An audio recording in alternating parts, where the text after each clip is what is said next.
morning, student. Today we will revise the chapter 1, two big states. First we read about Kannauj.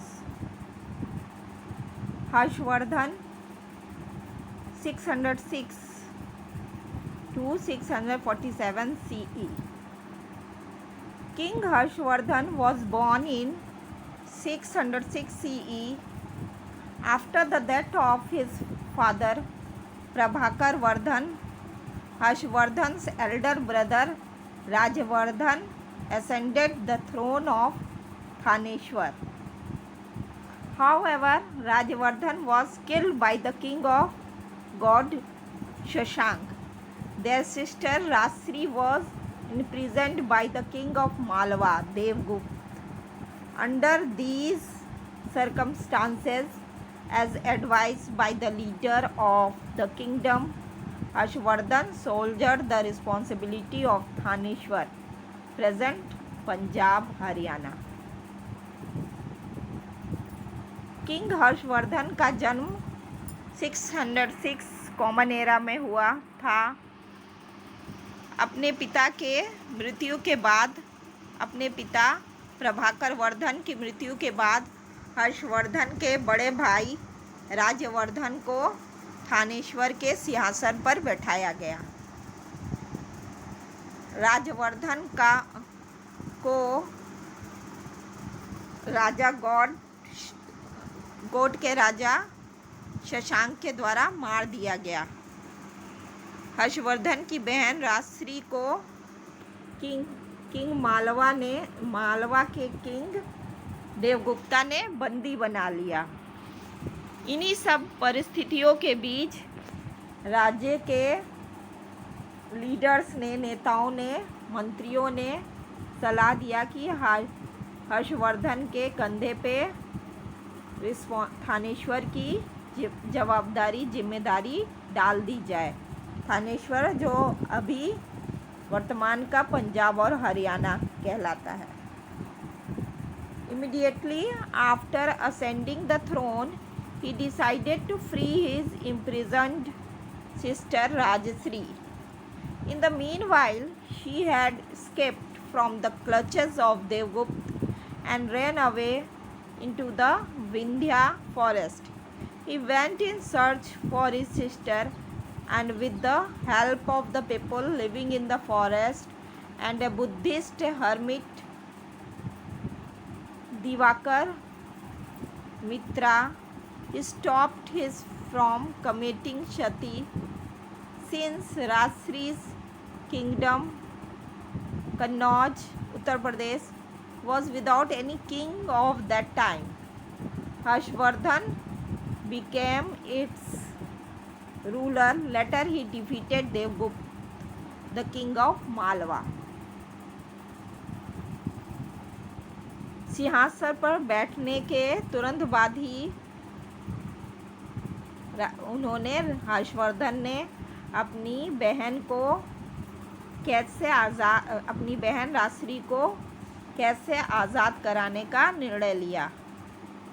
इसी बीच उनकी बहन देवगुप्त के चंगुल से बचकर विंध्या के जंगलों में भाग गई। तो हर्षवर्धन अपनी बहन के खोज में वो जंगलों में रहने वाले लोगों की सहायता से और एक बौद्धिस्ट मॉन्क संत दिवाकर मित्रा के सहयोग से उनको खोजने लगे और उन्हें सती होने से रोका। उसी दौरान राजश्री का जो राज्य कन्नौज जो वर्तमान में उत्तर प्रदेश है, वो उस समय बिना किसी राजा के था। हर्षवर्धन ने उसके रूलर हो गए, उसके राजा हो गए। बाद में उन्होंने मालवा के किंग देवगुप्ता को हरा दिया और उसके राज्य के शासक बन गए। As part of this preparation to launch an attack on Shashank, the god king, he formed an alliance with the king of Kamrup, Assam, Bhaskar Varman. With the help of a large army, he defeated the god king and won over a major part of his kingdom. He also conquered Malwa and Saurashtra, but was unsuccessful in defeating Pulkeshi, second king of the Chalukya dynasty of South India. After 7 successive victorious years, Thaneshwar emerged as a large kingdom in North India.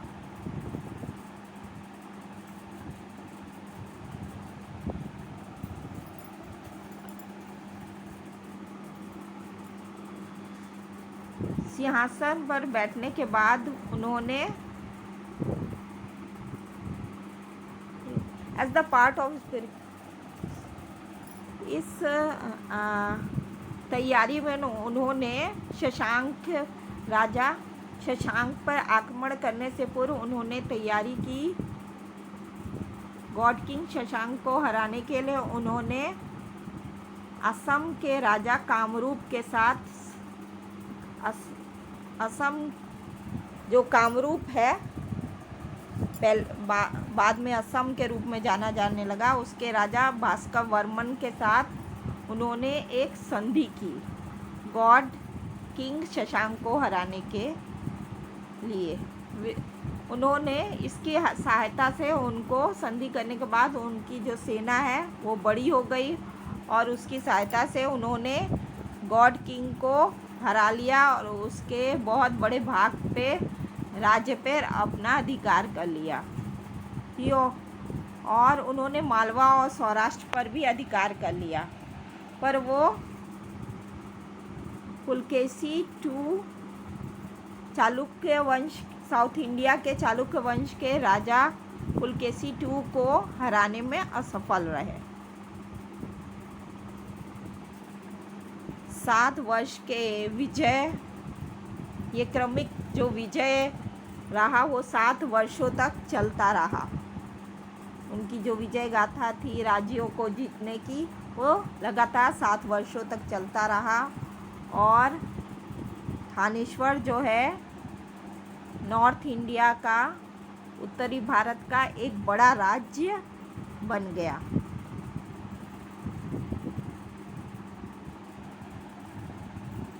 Harshvardhan region and administration. Harshvardhan personally supervised the administration of his state by traveling intensively to different parts of his empire. He divided his daily routine into 3 parts. The first was administrative purposes, while the other 2 parts were devoted to public welfare and religious activities. He was an diligent in carrying out his administrative responsibilities that at times he even forget to have his meal. Harshvardhan का राज्य और उनका प्रशासन, उसका प्रशासन। हर्षवर्धन व्यक्तिगत रूप से अपने राज्य के प्रशासन का सुपरवाइज करते थे, उसका देख रेख करते थे। इसके लिए वो अपने राज्य के विभिन्न भागों में लगातार यात्रा करते रहते थे। उन्होंने अपने डेली रूटीन को, दिनचर्या को 3 भागों में बांट दिया था। पहला प्रशासनिक राजकाज के देख रेख के उद्देश्य से, दूसरा जो भाग था वो लोगों के कल्याण के लिए और तीसरा जो भाग था वो धार्मिक एक्टिविटीज़ के लिए। वो अपने प्रशासनिक जिम्मेदार, कई बार वो अपने प्रशासनिक जिम्मेदारियों को निभाने में इतना खो जाते थे कि वो खाना खाना भी भूल जाते थे। हैंडराइटिंग ऑफ हर्षवर्धन, हर्षवर्धन की handwriting.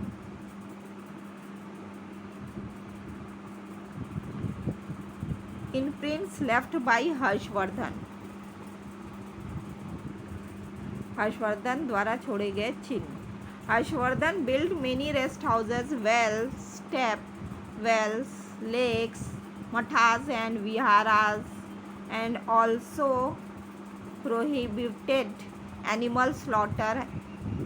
Every year he organized a Buddhist religious meet, and every 5 years he would organize a huge religious congregation at Prayag.